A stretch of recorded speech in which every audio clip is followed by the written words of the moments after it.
this is what we're saying. This place needs to be protected for the Indigenous people, the Jabba Jabba people, for the Indigenous people of the Western Australian Kimberley, for the people of the wider Australian community, for the people of the world. You know, it's just an amazing place, and we're wanting to fight it because we have a small town which is only 40 k's away from this proposed gas precinct. Once it is built, that is chopped down by another 20 k's, so it's almost on our doorstep. We're very, very concerned about the health risks and the social impacts of having a mining precinct on our doorstep, and we've seen what a mining precinct can do to small towns in other areas. We look at history and we see how those areas have just turned into mining towns. The soul is ripped out of it. Our children are further exposed to hard drugs. Then the violence increases in those towns because you've got the influx of people who have no understanding of the values of the town, and they bring their rubbish with them. So let me just ask. That's a big speech there. No, that was great. It was great, and it was as thorough as that we really wanted you to be. But I also want you to ask the question about the plans to have this done. This clearly it didn't just happen overnight. They've been planning this for some time. What is the how does it work in terms of the protocol? Usually in indigenous lands such as Australia and places like as such, there's always there's this clan leaders, and there's also chiefs and those who are responsible for making negotiations for when sacred land is going to be used. Is this the same case here, or is this something different that we're looking at? And why is it that it's been already somewhat underway? And I know there's been probably seen that it seems to have been a media blockage or a media whiteout or media shutdown that doesn't give us the opportunity to know more about it. But how long has this been underway, and has there been protests and resistance to this ever since it's been proposed? Was there any meeting with the clan heads or indigenous people there, or was it just disregarding them and government overtake? What happened was this has been a process that's been going on for the last 4 years, and there was full-scale negotiation with certain elders of the tribes of the community of the Kimberley. 40 different locations were looked at by the previous Labor government, and when Colin Barnett was voted into position, the Liberal Party got in. He zoned it down to 3 or 4 locations and narrowed it down to James Price Point for economical reasons. He also was guided by some Indigenous elders who I believe were misguided.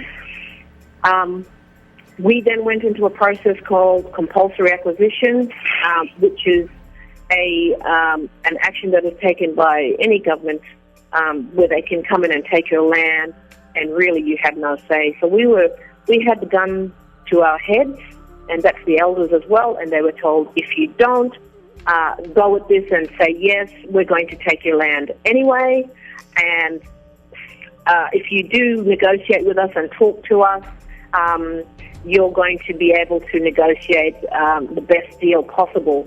But if you don't get anything. So it was a process of gun to the head, and many of our elders, I believe, were misinformed. They were told that they couldn't fight it. They couldn't fight this compulsory acquisition. However, we have got a challenge in court right now, in the Supreme Court, about the process of compulsory acquisition. And if that goes through and is successful, we know that all the deals that have been done up to date are null and void. So we're banking very heavily on that to come through, and we have a very good feeling legally that it will win the challenge. Mm-hmm. And so that's where we stand on that. But we also have elders who have been fighting the fight for a long time, and I believe that they just caved in because younger people who took the lead and were informing them were actually misinforming them. We had a voting process. Of the 1,800 Jabba Jabba Nation people who were able to vote, only 300 voted.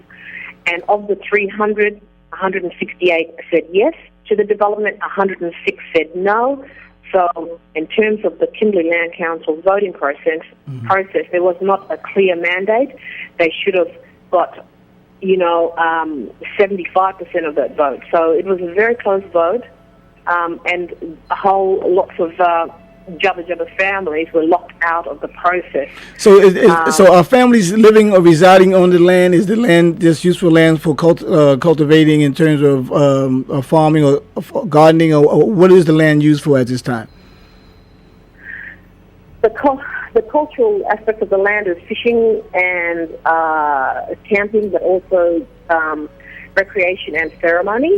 It's carrying out the song lines. There's an important song line that runs through that whole precinct, the area of the proposed precinct. And the song lines, I'm not sure if you're aware of what song lines are, but here our stories are carried on song lines which crisscross right across Australia, and they tell the story of the land and our ancestral beings, and it's integral to our identity as Indigenous people. And it's about restoring seasons, it's about restoring animal life, it's about looking after country to ensure damage doesn't happen.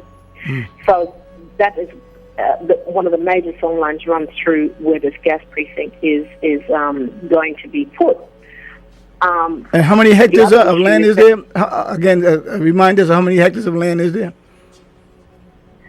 That is one of the reasons. I'll just tell you, the reason for the challenge to the court is that the Premier of the state of West Australia has not specifically given a area. It's about 5,000 hectares, but he keeps moving the yard posts, and so that's a challenge. We're saying that it is invalid because he hasn't locked in the exact amount and area, and so it keeps expanding as we speak, and as we're trying to negotiate, it gets bigger and bigger, which is really unfair because then it encroaches on other tribal areas. It encroaches on the tribes north of us. But one of the things I do want to say is this whole area, in terms of environmental impacts, it's so close to the town of Broome. And we, being saltwater seaside people, we know about the winds that come down from that area and come into Broome. We know that once they start the dredging, there's going to be a 50-kilometre dead zone of reef, which will impact on the reef life, the fish, the turtles, the dugongs, which are they're like manatees that you would find in the southern states, down towards the southern parts of your country in the salt water. And what we're also really concerned about, part of the song line of that area is linked to an amazing highway of dinosaur footprints, which are the oldest in the world, and it's the most clearly mapped out dinosaur footprints, which is just amazing that we have that. People come from all over the world just to see this. Wait, you're saying that they're wanting to blow this up. So you're saying that there's actually remnants of prehistoric, if you will, visitation. You said dinosaur footprints, literal dinosaur footprints are there? Yes, absolutely. Mm. And so you've got this amazing environment that holds not only interest to the history of the world and how it's we come to where we are as a human race, but you've got this environment that is look, you have to see it to believe it. It's just the most amazing country, and I've travelled the world, and there's nowhere else I'd rather be. So yeah, I'm hearing a lot of that. To be some of the greatest violations I'm hearing is going to be, and we're trusting and we're going to put our energy out so it doesn't happen. But if it does happen, it could be the major violation of the ancestral connections there. I think they'll pay worse for that invasion than they would any other, and yet we don't want to even have to come to that. It should be prevented altogether because it is in fact sacred land.